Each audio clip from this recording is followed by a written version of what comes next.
Энд 235 гэсэн тоо байна. Энэ тоог бид 2 бол 100-ийн орон буюу 200. Харин 3 бол 10-ийн орон учраас 3 10-т мөн 1-ийн оронд 5 байна. Харин энд маш олон дөрвөлжин зурсан байна.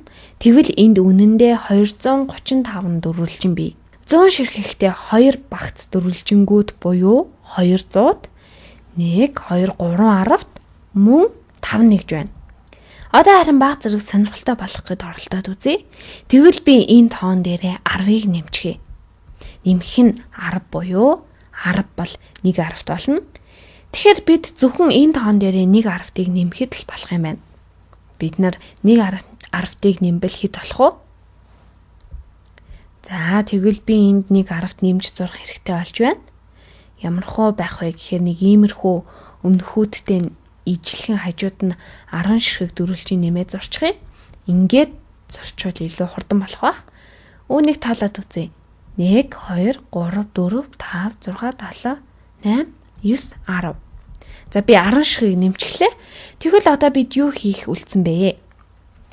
Надад энд 3 10-т байсан түн дээрээ би дахин 1 10-ыг нэмсэн. Одоо надад 4 10-т байна.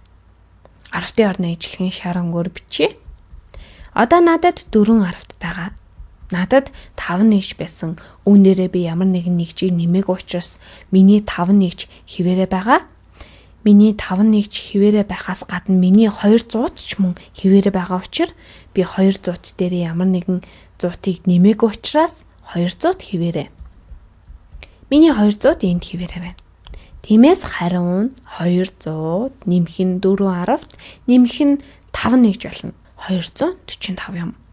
Одоо харин ахиад нэг бодоод үзье.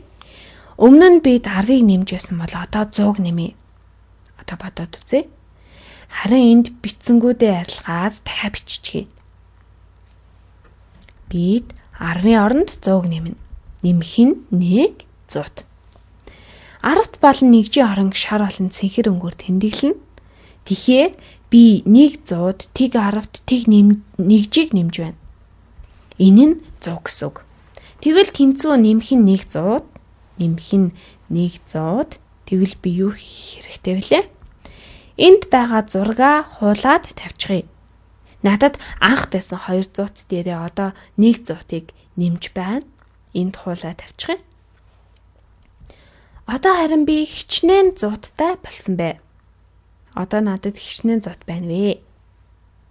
Надад 1 2 300 байна. Надад 300 байна. Надад 300 байна. Энд надад анх 200 байсан. Түүн дээрээ би 100-ыг нэмсэн. Тэгээд би 300-тай болсон. Энд байна. Одоо надад 300 байна. Харин бидний 10-ийн орон өөрчлөгдсөн билүү? Үгүй ээ. Яагаад гэвэл надад анх 3 10-т байсан. Түүн дээрээ би ямар ч 10-ийн орон нэмээгүй.